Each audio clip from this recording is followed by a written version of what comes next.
Are you the Oklahoma City bomber? Maybe one of the benefits of me talking to you today is that you'll see that maybe not everything is true that you've heard about me.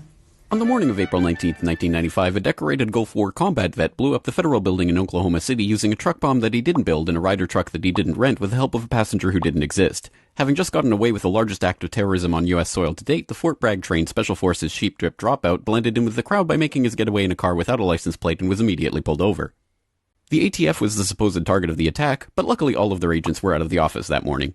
Later that day, the president boldly declared, "We will find the people who did this. And when we do, justice will be swift, certain, and severe."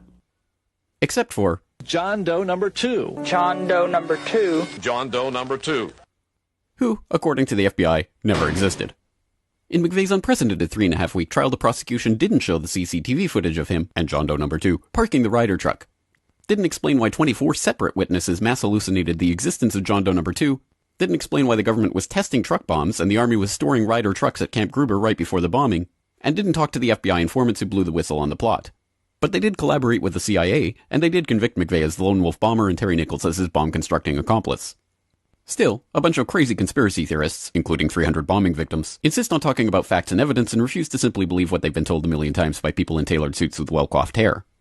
They quote the U.S. Army Brigadier General and the FBI crime lab whistleblower and the inventor of the neutron bomb who point out the physical impossibility that the Ryder truck bomb did the damage to the building, but that doesn't matter because if there were other bombs in the building that day, we would have heard about them.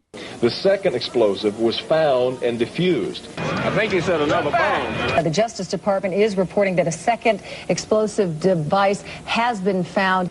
They then found a third device, which was also larger than the first. And I see another bomb truck going, so apparently they're going to try to get out that third bomb. The FBI claims to have lost the footage showing McVeigh and John Doe number 2 parking the truck in front of the Murrah building that morning, but that's understandable because the Bureau has a lot of important evidence to store. Terry Nichols insists the FBI was involved in the plot, but thankfully a judge has saved us the trouble of listening to him by preventing lawyers from deposing him. There was a bomb squad truck parked across the street 2 hours before the blast, but that just shows the authorities were prepared for anything. And other documents obtained by 2020 show that someone called the Executive Secretariat's office at the Justice Department in Washington and said the Murrah building had been bombed. But this was 24 minutes before the blast. But that just shows the public was unusually vigilant that morning. Also, apparently, before the bombing, Governor Frank Keating's brother, Mark, had been working on a novel about a terrorist bombing in Oklahoma City. Stranger still, one of the characters in the novel was named Thomas McVeigh. But that's probably just a coincidence. McVeigh wrote a letter to his sister where he admitted to being a secret Special Forces operative, and he complained to friends of the pain in his ass from an Army-implanted microchip, but that's crazy because if he didn't actually leave the Army in 1991, there would be proof of that.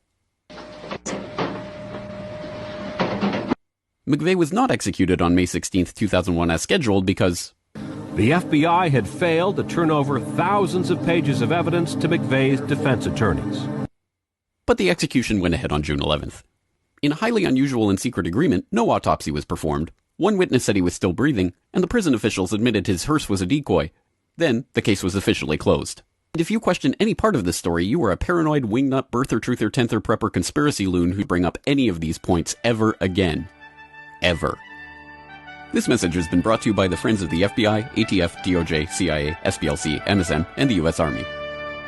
And remember, ignorance is strength.